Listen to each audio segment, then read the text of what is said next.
right.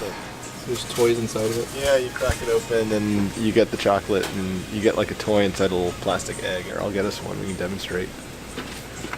Here, I'll add that. You're a professor. Right. You are a published author. Right. I edited the first collection of academic essays on action figures. The first book that's solely devoted to studying action figures in an Ever, yeah.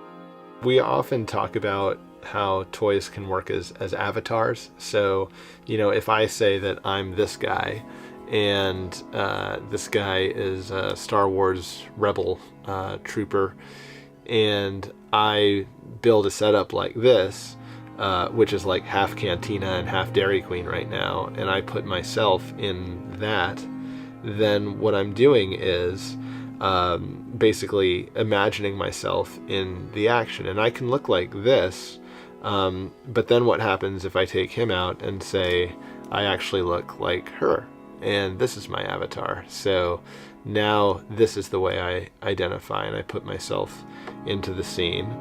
And how do I imagine my role now? How does my look change my role?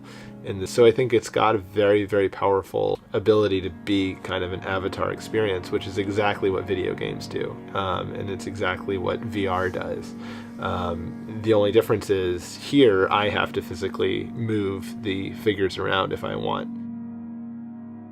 There is some weird overlap between dioramas and the nativity scene. Mm-hmm. Sure. Well, I mean, the nativity scene is a diorama. It's just a diorama that I think we've put a lot more significance behind. Certainly people of the Christian faith would. But I would also suggest that maybe if you are outside of the Christian faith, perhaps then the difference becomes much less. See, you're thinking in here we're going to find an overlap of religious iconography? Well, it's right here in the window. Half of it's all religious sculptures, and half of it's models of the USS Enterprise from Star Trek. I mean, ever since, we started to carve our images into ivory or wood, and if we start to talk about them as artifacts, then you can bring in all that scholarship. I think there's a lot of crossover there, between the artifact and the action figure. To me, that's the definition of artifact that I keep moving forward, just kind of the small things that define the big things about us. So these came in the Kinder eggs, which is the same thing we just saw.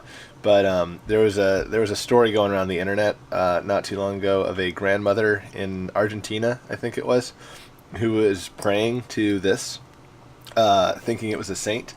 And then her granddaughter said, hey, that's actually not a saint, that's just from Lord of the Rings. And then it kind of makes you wonder, well, what is the difference anyway? Religiously speaking, I don't really have any interest in going out there to try to prove that any religion is historically accurate or correct. It's a belief system. So if you chose to shift that belief system onto, let's say, Superman or Batman or whatever it is, honestly, I think that's legit. I mean, I don't... The morality demonstrated in those comic books.